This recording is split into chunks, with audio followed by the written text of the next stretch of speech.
കാട്ടുതീയായിട്ടാണ് സിജോ കയറിപ്പോയതെന്ന് പറഞ്ഞപ്പോൾ അത് സ്വന്തം കുഴിയിലിട്ട് കത്തിക്കുമെന്ന് ആരും വിചാരിച്ചിട്ടുണ്ടാവില്ല. ഇന്നലത്തെ ലൈവിൽ വളരെ മോശമായ ഒരു കാര്യമാണ് സിജോ പറഞ്ഞത്. നമുക്കറിയാം, ജിൻഡോയും ജാസ്മിനും ഒന്നിച്ചായിരുന്നു ഇന്നലെ ജയിൽ പങ്കിട്ടത്. ആ ഒരു സമയത്ത് ജയിലിൻ്റെ ആ ഒരു അതായത് നമുക്ക് മറ്റുള്ളവർ നമ്മളോട് ഇൻട്രാക്ട് ചെയ്യാൻ വരുന്ന ആ ഒരു സ്ഥലത്ത് ജാസ്മിനെ നിൽക്കാൻ അനുവദിക്കാതെ ജിൻഡോ അവിടെ കിടന്നങ്ങോട്ട് ഉറങ്ങി. ആ സമയത്ത് ജാസ്മിൻ എന്ത് തെണ്ടിത്തരമാണ് കാണിച്ചത്. ജിൻഡോയെ കൈകൊണ്ടടിക്കുക, കാലുകൊണ്ടടിക്കുക. അതിനു മുമ്പ് കുറച്ച് നേരം ജാസ്മിൻ പറഞ്ഞു നോക്കി, ജിൻഡോ അവിടെ നിന്ന് മാറ്, എനിക്ക് അവിടെ കിടക്കണം, ജിൻഡോ അവിടെ നിന്ന് മാറ്, എനിക്ക് കുറച്ച് സ്ഥലം എന്താന്നൊക്കെ പറഞ്ഞ് ജാസ്മിൻ പറഞ്ഞു. പക്ഷെ അതൊന്നും ജിൻഡോ കാര്യമായിട്ട് എടുത്തില്ല. അത് അദ്ദേഹത്തിൻ്റെ ഗെയിമായിട്ട് നമുക്ക് കാണാം. എന്നിട്ട് ജാസ്മിൻ എന്താണ് അവിടെ കാണിച്ചു കൂട്ടിയത്? കൈ വെച്ചടിക്കുന്നു, കാല് വെച്ചടിക്കുന്നു, ചവിട്ടുന്നു. എത്ര കണ്ടസ്റ്റൻസ് അവിടെ നോക്കി നിൽപ്പുണ്ട്. അതോടൊപ്പം തന്നെ സിജോയും ഈ ഒരു കാര്യങ്ങളൊക്കെ കണ്ട് അവിടെ നോക്കി നിൽപ്പുണ്ട്. ഈ ഒരു സമയത്ത് സിജോ ചാടിക്കേറി വന്ന് ജിൻഡോയാണ് കുറ്റം പറയുന്നത്. നിങ്ങൾ ആദ്യം വലിയ വർത്താനമൊന്നും പറയണ്ട, തനിക്ക് അടി കൊണ്ടെങ്കിൽ അത് നന്നായി പോയുള്ളൂ. താൻ ആദ്യം ശരണ്യയുടെ കാര്യത്തിലൊരു തീരുമാനം ഉണ്ടാക്കുക, അവളുടെ കാര്യത്തിൽ താൻ ചെയ്തത് തെറ്റാണോ ശരിയാണെന്ന് പറ, എന്നിട്ട് മറ്റുള്ള കാര്യങ്ങൾ സംസാരിക്കുക എന്നൊക്കെ പറഞ്ഞുകൊണ്ട് ജിൻഡോ ഒരുമാതിരി വർത്താനം. ഇന്നലത്തെ എപ്പിസോഡിൽ തന്നെ നമ്മൾ പ്രൂവ് ചെയ്തൊരു കാര്യമാണ്, ശരണ്യയുടെ മുടി പിടിച്ച് വലിച്ചിരിക്കുന്നത് ജിൻഡോയല്ല, അത് മറ്റൊരു കണ്ടസ്റ്റൻ്റാണ്. ഇപ്പോൾ നമ്മൾ കാണിക്കുന്ന ഫോട്ടോയിൽ നിങ്ങൾക്കത് കാണാം.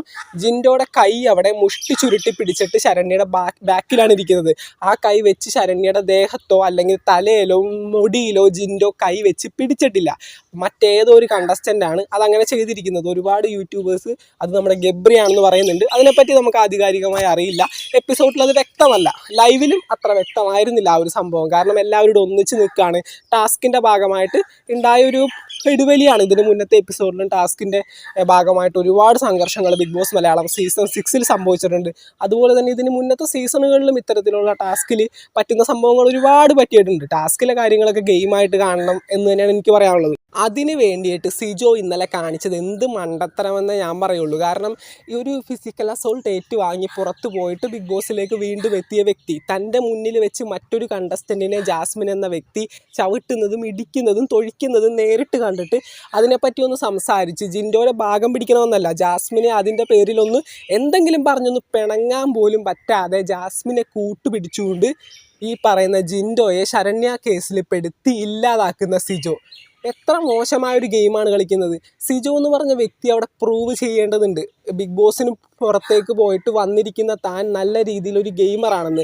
നല്ല ഗെയിമർമാർ സംസാരിക്കുന്ന ക്വാളിറ്റിയിൽ സംസാരിച്ചു കഴിഞ്ഞാൽ അത് ജനങ്ങൾക്ക് വ്യക്തമാകുള്ളൂ. സിജോ പറഞ്ഞതുപോലെ തന്നെ നാക്കാണ് ബിഗ് ബോസിന് ഏറ്റവും വലിയ ആയുധം.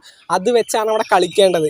അല്ലാതെ ആ നാക്ക് വെച്ച് സ്വന്തം കുഴിയിൽ കാട്ടുതീയിട്ടും അല്ലാതെ മറ്റേതും മറിച്ചതൊക്കെ ഇട്ട് കത്തിക്കരുത്. എത്ര പ്രതീക്ഷയോട് കൂടി കയറ്റി വിട്ട ഒരു മത്സരാർത്ഥിയാണ് ഈ പറയുന്ന സിജോ ജോൺ. എന്നിട്ട് ഇമാതിരി വർത്താനം അവിടെ ചെന്ന് പറഞ്ഞു കഴിഞ്ഞാൽ ആരെങ്കിലും സമ്മതിക്കുമോ? അതും ജിൻഡോയെപ്പോലൊരു മത്സരാർത്ഥി. ഈ ഒരു സമയത്ത് ബിഗ് ബോസ് മലയാളം സീസൺ 6 ഏറ്റവും അധികം വിജയ സാധ്യതയുള്ള മത്സരാർത്ഥിയാണ് ജിൻഡോ. ഈ ഒരു സമയത്ത് ജിൻഡോയെ ഓപ്പോസ് ചെയ്യുന്ന സമയത്ത് താൻ അതിനും നല്ലൊരു പ്ലെയർ ആണെന്ന് ആദ്യം അവിടെ പ്രൂവ് ചെയ്യണം. എന്നിട്ട് നല്ല പോയിന്റുകൾ വെച്ച് മാത്രം ജിൻഡോയെ ഓപ്പോസ് ചെയ്താൽ മാത്രമേ ജനങ്ങൾക്ക് മുന്നിൽ ജിൻഡോനേക്കാളും സപ്പോർട്ട് ഈ പറയുന്ന സിജോക്ക് കിട്ടുള്ളൂ. അതൊന്നും മനസ്സിലാക്കാതെ ആവശ്യമില്ലാത്തതിനും ഉള്ളതിനൊക്കെ പേഴ്സണൽ ഗ്രഡ്ജ് വെച്ചിട്ട് ജിൻഡോനോട് സംസാരിക്കുന്ന സിജോയെ ഉൾക്കൊള്ളാനായിട്ട് എനിക്ക് സാധിക്കില്ല. നിങ്ങൾക്ക് സാധിക്കുമെങ്കിൽ തീർച്ചയായിട്ടും താഴെ കമൻറ്റ് ചെയ്യാൻ നോക്കുക. പേഴ്സണൽ ഗ്രഡ്ജ് വെച്ചും സ്വന്തം ഇഷ്ടത്തിനും അതുപോലെ തന്നെ സ്വന്തം പക തീർക്കാനും ബിഗ് ബോസിൽ ഗെയിം കളിച്ച ആരും ഇതുവരെ ബിഗ് ബോസിൽ സർവൈവ് ചെയ്തിട്ടുമില്ല. ആരും അങ്ങനെ വിജയിച്ചിട്ടുമില്ല. 5 വർഷത്തെ ചരിത്രം അതിന് സാക്ഷിയാണ്. എത്ര പേര് പേഴ്സണൽ ഗ്രഡ്ജ് വെച്ച് അവിടെ ഗെയിം കളിച്ചു? ആർക്കെങ്കിലും എന്തെങ്കിലും കിട്ടിയോ?